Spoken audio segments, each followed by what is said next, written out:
Hi guys! Welcome back again sa aming channel and welcome naman para sa mga baguhan dito sa aming channel. If you haven't subscribed in our channel guys, please do consider subscribing. Please do like our video and share to your friends. Do comment down below para sa mga katanungan nyo. And don't forget also guys, like our page on Facebook. Ayan, dito nyo ako makontakt kung meron pa kayo mga ilang katanungan dito sa aming yard guys. Good morning ulit sa inyo. And nga pala today ay may papadala tayo ng mga sisiw. Pailo-ilo siya guys. Actually, yung nakakuha sa amin is isa ding Shamo breeder. Or ayan siya guys, si Shamo Rookie breeder. Ayan, ito yung kanyang channel guys. Ayan. So, shout out sa kanya kasi siya naman yung next natin na nakakuha ng galing dito sa amin na coming from Iloilo. So, bago yun guys, papakita ko na muna sa inyo yung mga sisiw niya habang nandito pa kasi yung shipper namin is kakarating lang din guys. Kasi nga guys, meron kaming mga manok mula Davao. So, i-feature ko yan sa mga susunod na videos natin. Ayan. So, shout out sa may-ari noon, si Sir Shamo Raptor. Ipapakita ko na muna yung mga sisiw na yun, yung nakuha ni Sir sa atin, kaming from Iloilo. Actually, si Sir is napakalayo niya sa port or sa pick-up point ng ating shipper kasi yung pick-up point ng shipper namin is Dumangas Port lang. So, yung kanilang bahay is around 30 to 40 minutes ata bago siya makarating sa Dumangas Port. So, okay naman kay Sir kasi accessible naman daw. So, maraming salamat Sir. Ngayon pa lang nagpapasalamat ako sa pag-purchase ng aming mga alaga or mga sisiw namin dito sa yard. So, ayun guys, papakita ko na muna yung mga sisiw niya bago kunin ni Sir na ating shipper. So guys, ito pala yung kaganapan dito sa loob ng aming brooder area. As you can see guys, yung iba dito is walang talagang ilaw na kulay dilaw. Kasi kinuha na namin guys until na lumaki sila para masanay din sila guys. So yung mga ganito kalalaki is wala na silang ilaw. So with yung dito guys, ayan, actually malalaki na to dito guys. O tapos nagkukumpulan pa. Ang dami-dami kasi nila.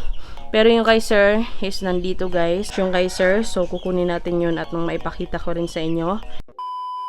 So, ayan guys, pagpasensyahan nyo na yung background ko kasi nandito ko sa loob ng bahay.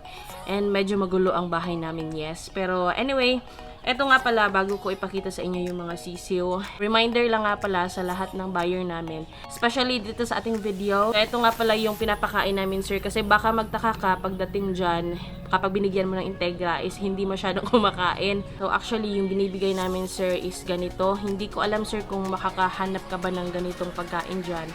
Pero siguro naman later on, kapag nasanay na talaga sila sa Integra, talagang maninibago yan. Pero okay lang na naman din kahit Integra kasi same lang din naman yung kanya mga butil. So, hindi ganun kalalaki and hindi ganun kaliliit. So, eto nga pala yung pinapakain namin kasi mas maganda rin talaga Sir na i-transition nyo muna. Kasi, hindi pa namin sila nga na-transition since hindi pa sila nag 2 months. So, reminder lang sa inyo, Sir Hill. Ito yung pinapakain namin. At the same time, doon na rin sa mga iilan na nakakuha sa amin at sa mga iilan pa nakukuha. So, ito yung binibigay namin sa kanila, guys. Kung kaya yung iba, talagang nasasabi nila na ang gaganda ng balahibo or mas mabilis lumaki. Kasi nga, siguro din dahil sa pagkain nila, of course, or sa patukan nila. So, na-feature ko na to guys, doon sa aming isang video. So, check it out sa mga hindi pa nakakaalam kung ano yung patuka namin para sa mga manfold namin. At the same time sa inyo guys and Sir Hill, bibigyan ko na rin kayo ng isang waterer. So marami nagtatanong sa akin regarding sa waterer namin kung saan ba namin nabibili. Actually, ito yung Shopee account guys. So i-check nyo na lang para at least may idea kung saan namin nabibili. So padadalhan kita nito Sir kasi sanay sila dito. So sa waterer kasi siguro mahihirapan ka talaga. So ipapadala ko na lang to Sir. Isasama ko to. And sana hindi rin mawala kasi medyo maliit talaga siya guys.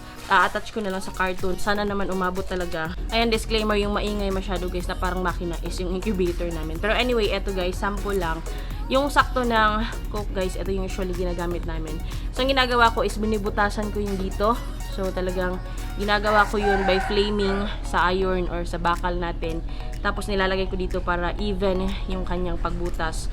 Bago ko ilagay yung nasa pinakaibabaw ng aming water. So ayan siya guys. So magiging ganyan yan sa ilalim. So yung isang ganito guys, hindi ko nakakamali, around 150 to 200 pesos. So 10 piraso na yan. So sa mga future buyers namin, siguro magpapadala na talaga ako each one of you ng ganito. Kasi pagdating doon talagang stress sila kasi nga hindi daw umiinom, which is hindi talaga din sila sanay dun sa mga water na nilalagyan yung mga malalaki guys. From now on siguro magpapadala na talaga ako ng mga iilang water nila. And also, don't forget sir ha, ito yung pinapakain namin. At sa mga future buyers din namin, ito talaga yung pinapakain namin sa kanila. Kung kaya nagtataka kayo, hindi sila maganang kumain sa inyo. Kasi nga, siguro Integra yung binigay nyo, Thunderbird. So, iba sa nakasanayan nila. Ayan, papakita ko na muna sa inyo yung mga sisiw na nakuha sa atin ni sir.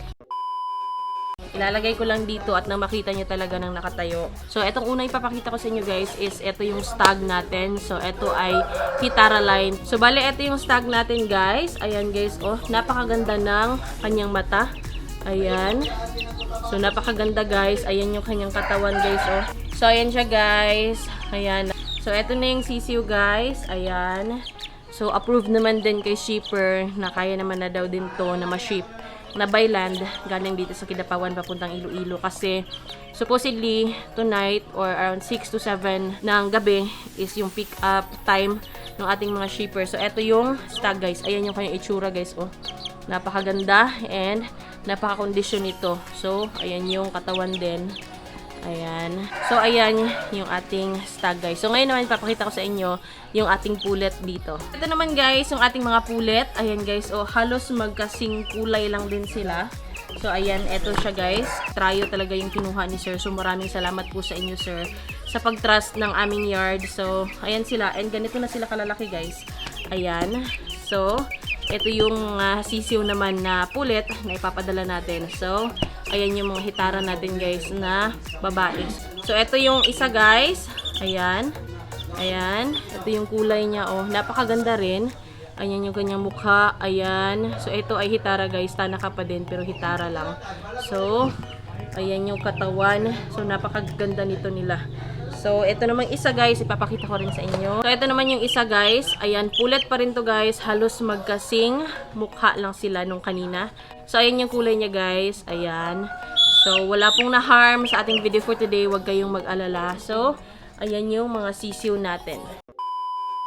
So guys, eto yung mga sisiw nga pala. And again, si Sir Lotex, ayan, is in the house guys. Yes! Lotex Backer Biyahero. Ayun guys, yung kanyang YouTube channel, tsaka yung account niya nandito. Ayan. Okay naman daw kay sir, sabi niya. So ayun, maraming salamat again sir sa pag-ship again ng pailo-ilo natin. So ayun na guys, ayan si Sir Lotex. So ayan po.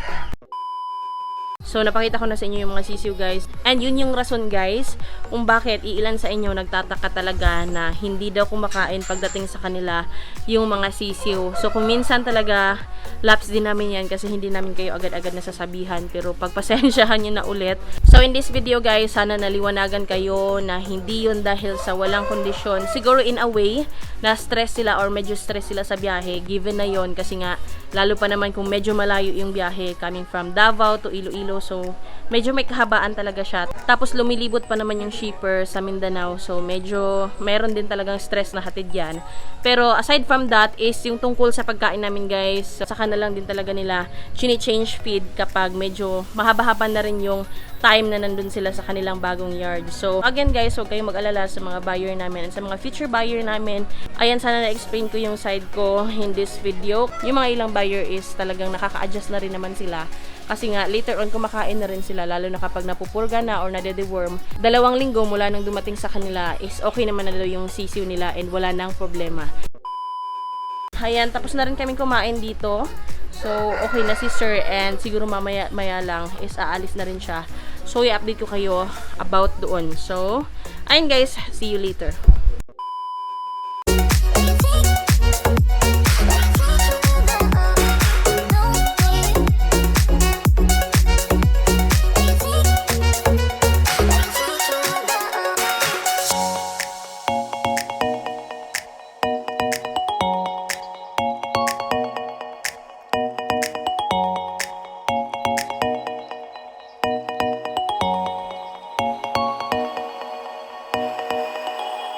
So nga pala sir, ayun na yung mga sisiw nyo and kung nagtataka kayo sa cellophane sa ibabaw. Kasi para sure lang din na hindi sila masyadong mabasa. At the same time, yung carton din talaga. Again, ayan si Sir Lotex and alis na siya maya-maya lang din. So ayan na sir yung mga sisiw nyo. Nga pala sir, nakalimutan ko, hindi pa yan yung carton ni sir ha. Ililipat yan ni sir. So ayan na po.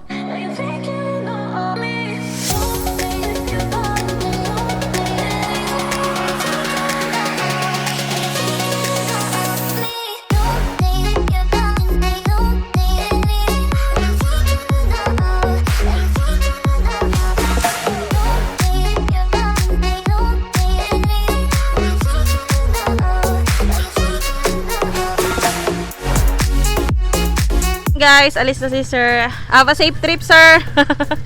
Ayan, so siguro i-update na lang tayo ni sir once na nakuha na rin ni shipper na magdadala pa Iloilo. So, ayan. Okay. Opo.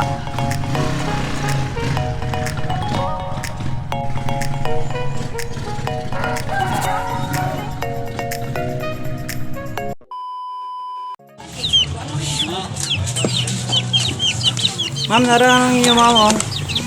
Agora may nagabot. Dito rin ako dito ka nagbalay. Aba, dito ka? Wala. Isa. Nandito na ako sa sakyan. Binuksan ko na sila at nandito na sila. Ayan. Ano? Basta. Oy.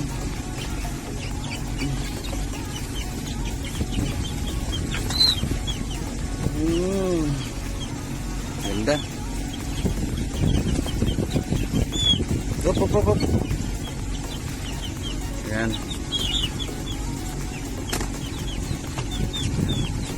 So, uwi muna tayo. Ayan, iuwi ko muna kayo.